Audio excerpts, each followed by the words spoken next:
So welcome back to Frank's Garage. As you can see, it's been a few weeks here. Car's still broke. Haven't had time to touch it yet. I was out of town. Well, now I'm back. Tires are flat. Slick's life, but we're gonna pull it apart. I got a few axles that we're gonna try to rebuild the axle just like we did last year before race season was over.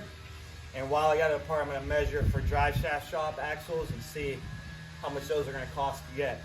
So we're gonna jack this thing up, pull the axles out, and see what we can build.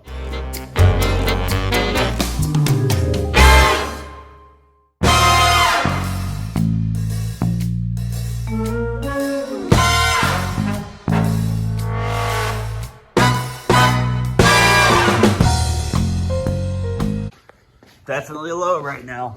Low rider. Look how low the oil pan is. Almost touching the ground. But there's probably tranny fluid everywhere. So let's check it out. A little bit of fluid and stuff there. Oil, fluid, tranny fluid, all the above. All right, so I got to pull it apart, and I hate to admit this, but I didn't really know much about working on cars or Hondas in general. I used to pull this top ball joint. This used to have a ABS wire. I'd have to pull that off, the steering, and then the fork, and I used to have to lean everything forward. Well, I learned that you can just pull the bottom ball joint right there, and this will lift right up. That'll lift right up like that. Look at all that room. Axle just fell out. I used to struggle on that. But let's inspect the damage.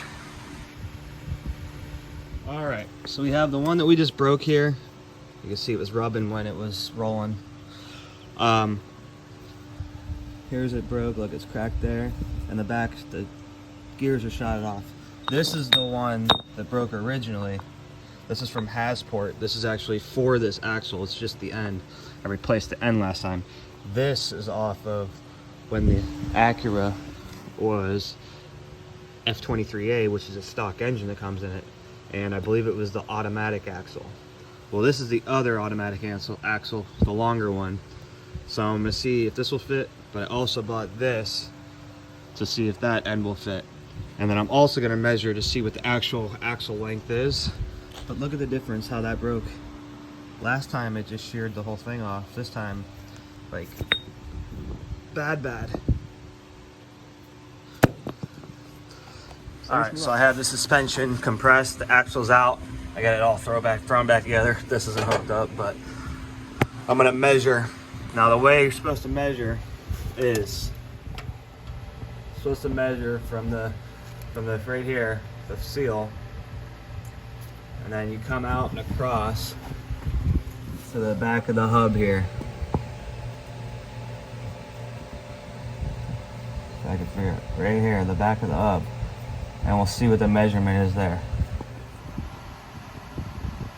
And before that, I need to clean the thin set off my tape measure. I'm gonna hit it with the wire brush because that will mess with our measurements. Thanks, Grandpa, I use this thing all the time. But now we're good. All right, so we're gonna start with a long axle from the automatic. I'm gonna pull this clamp off and we'll see what it's about. Oh, I already got it on me. It's got a torn boot on both sides.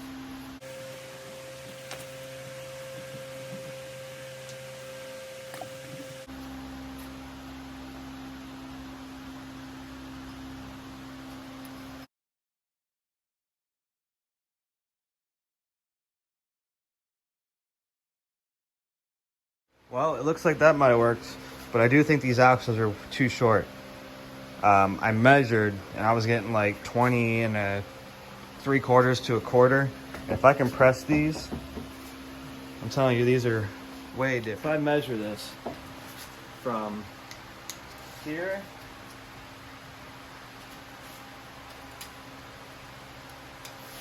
to the bottom compressed, which I think goes there, it's 19 and 7/8. 19 and 7/8.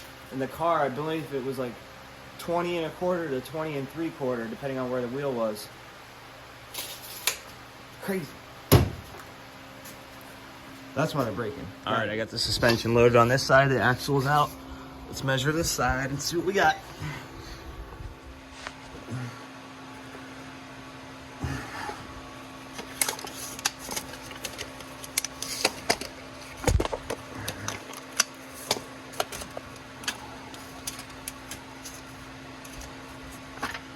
This side's easier. All right, so we go bottom of this of the hub to the bottom of here. We're 20, like 20 and a quarter, 20 and 3/4.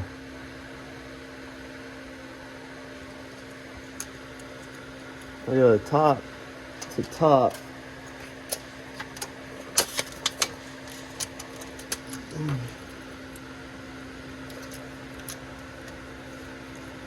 Top to top, we're about 20 and 3/8.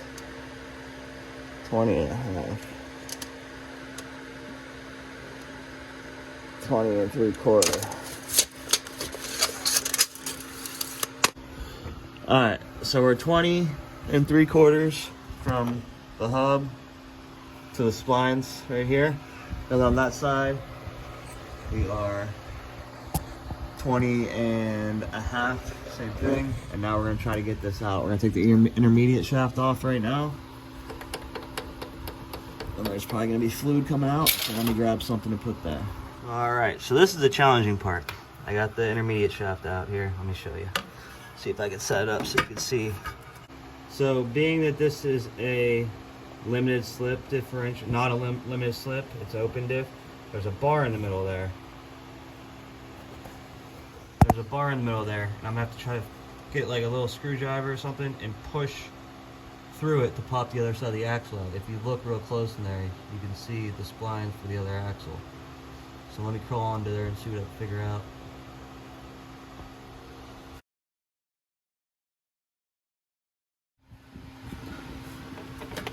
Well, I think I did it already. I think I got it out. Moment of truth here. Let me set up a light for you. I hate not having a lift, by the way. It's very irritating. Very irritating. All right. Yep. Almost. Sorry I missed it for you guys, but there it is.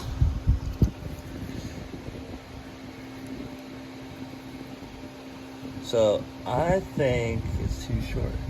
It's gotta be.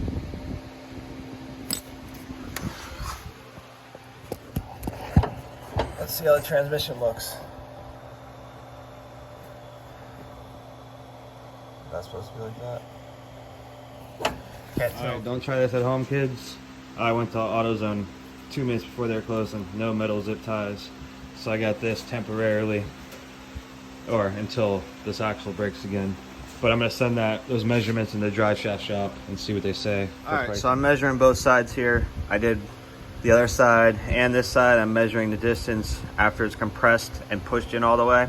We're about 5.3 millimeters. Same thing on the other side. So I thought this one was a lot shorter, but it looks pretty good. I don't really know, but I'm gonna ask the professionals and see what that's supposed to be like. She's back down on all fours. Let's start her up.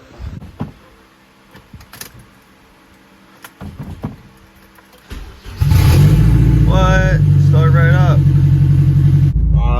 Alrighty, I'm gonna take it for a ride. See what happens here. Should be alright.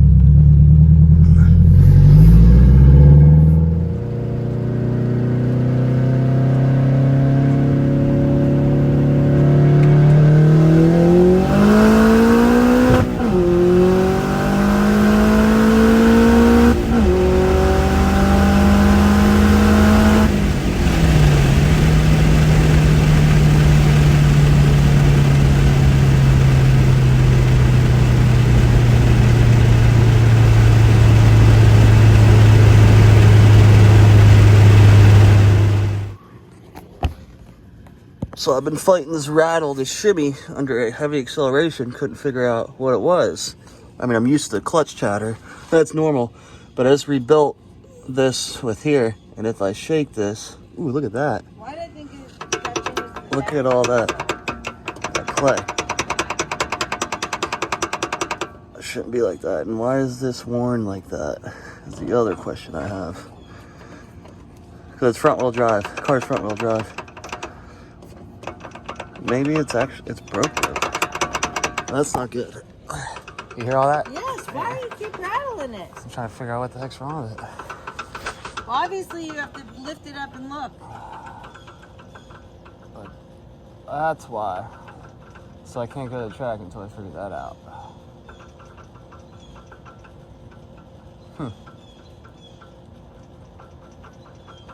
Well, looks like I got a lot of work to do tomorrow before. So it's a couple days later after I put this axle in, and we got two issues. One, it obviously must not fit because I could move this around inside the axle a lot. And there's a huge gash right here, and I don't know why. I gotta take it out. Let's investigate and see what's going on with it.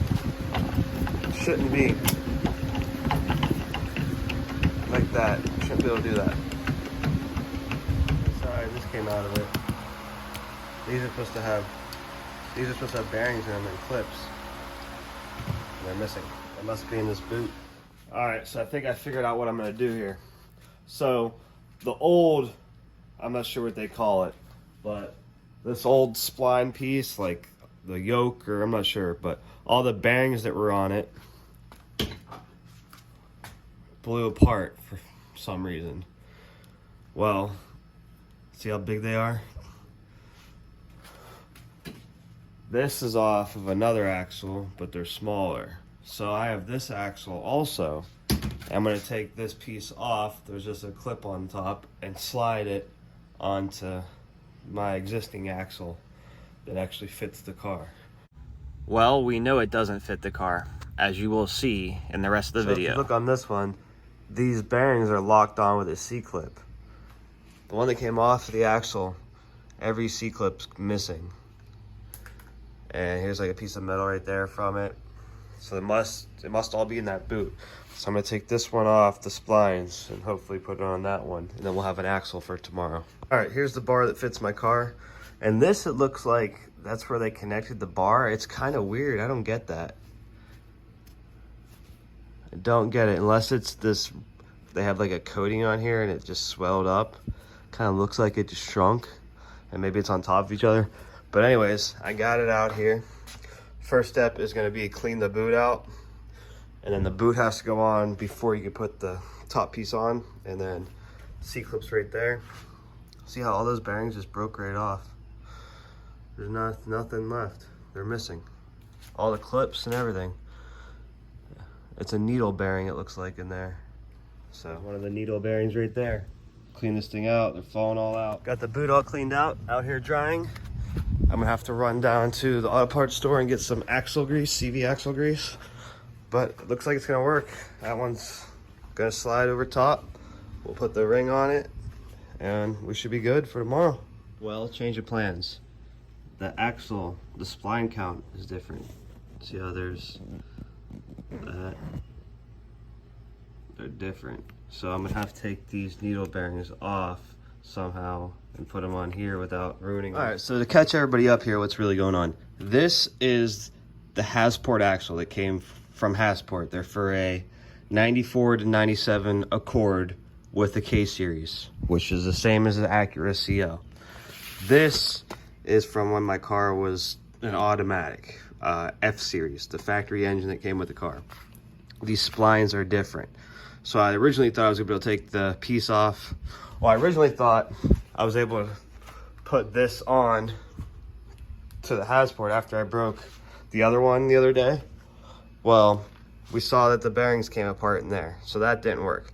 So I took this piece off of this one, thinking I was gonna put it on here. Well, the splines are different, so it doesn't line up. So I have this axle in my trunk. It's brand new from Amazon, and this is the piece from the Hasport right here, the one that the bearings fell off of. Well, this actually fits on these splines, which means this bearing set will fit on my Hasport piece, and then I'll have an axle. Now, that's what I said 4 seconds ago, but let's see if it actually works this time in a real world Here's the part number for the CV axle grease. Here's the final product. Put it in. Let's test her out and see if she stays together.